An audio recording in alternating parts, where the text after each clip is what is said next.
Hi, I'm Trish Kallenbach, certified personal trainer, licensed massage therapist, functional stability specialist. Today we want to work on a very simple technique to stabilize our core. Ideally, how our body is laid out is that our core stabilizes our body and our hips and shoulders mobilize our body.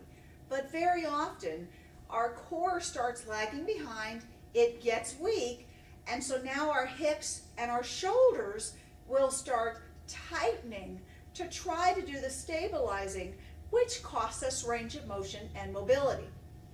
So how we want to re-engage our core muscles is to primarily change how we're breathing.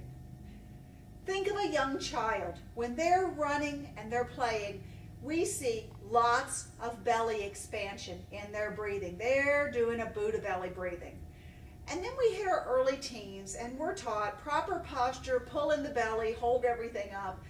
And what that does is it stops these from working as readily as they were, as well as shifting most of our inspiratory effort to the upper shoulders of the chest to pull up the rib cage to open it up as we breathe.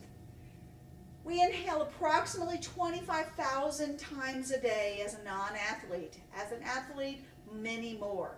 25,000 sit-ups a day of those upper chest and shoulder muscles, pulling that rib cage up to expand our rib cage for breathing, can create extra burden through our shoulders and necks and create extra pain there.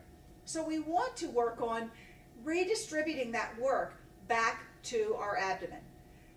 Now, if we take a deep breath, we can't make certain muscles be used that we haven't been using them. But if we can somehow put the body into work, as it needs more muscles to work, it will engage other muscles that it hasn't used in a while. And so instead of trying to inhale differently, we're just going to try to practice exhaling differently. The body will pick up the rest. So the first test we want to do is to do a test of lay a hand on our chest, lay a hand on our belly. And as we inhale as deeply as we can, do we notice the hand on our chest comes up much more than the hand on our belly goes out? Instead of, we see a pretty equal distribution. And so we want to work on that we are using more of our abdomen in our inspiratory than our chest. When we want to work on this, we're going to take a deep breath. We're going to purse our lips very tightly and blow out very, very firmly, like we're trying to blow out 100 candles. And we're going to keep blowing out until we absolutely have no air left in our lungs, what's called emptying out our tidal volume. The other thing we want to be cautious about is we don't want to hunch. So we want to be keeping that posture. So ideally, what we don't want to see is, as we blow out. Instead, we always want to see that posture back. A way for us to make sure that happens is take a hand and put it on our hip. Now this is not holding my back, it is not putting pressure on my hip, it is externally rotating my shoulder so that it's less likely that I'm going to go into that hunch. That way it uses all of the muscles all the way around my torso. So at that point we would be going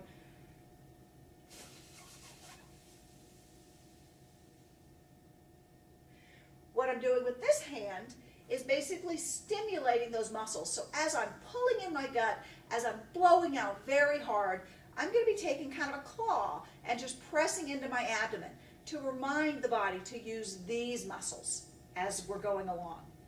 So that we don't get one shoulder favored over the other, we're going to then switch to the other shoulder behind us.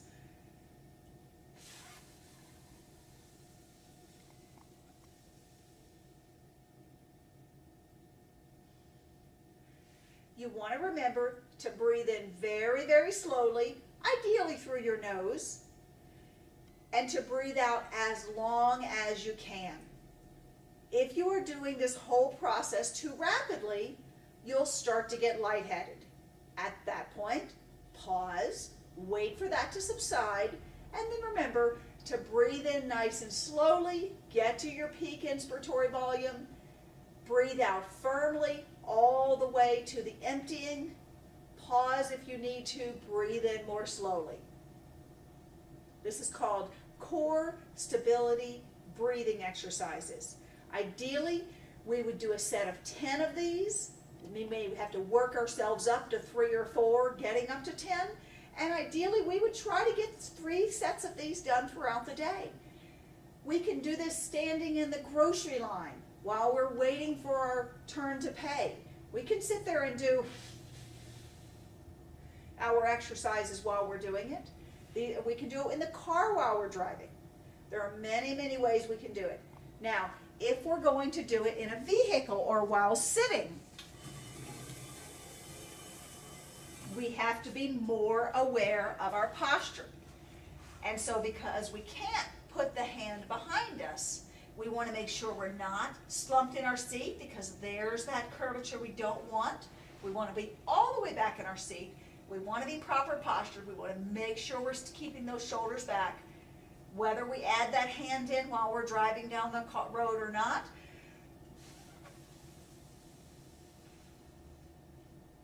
all the way out, slowly inhale and rinse and repeat. But when we're sitting, we don't want to have that hunch happening. We want to keep that shoulder open.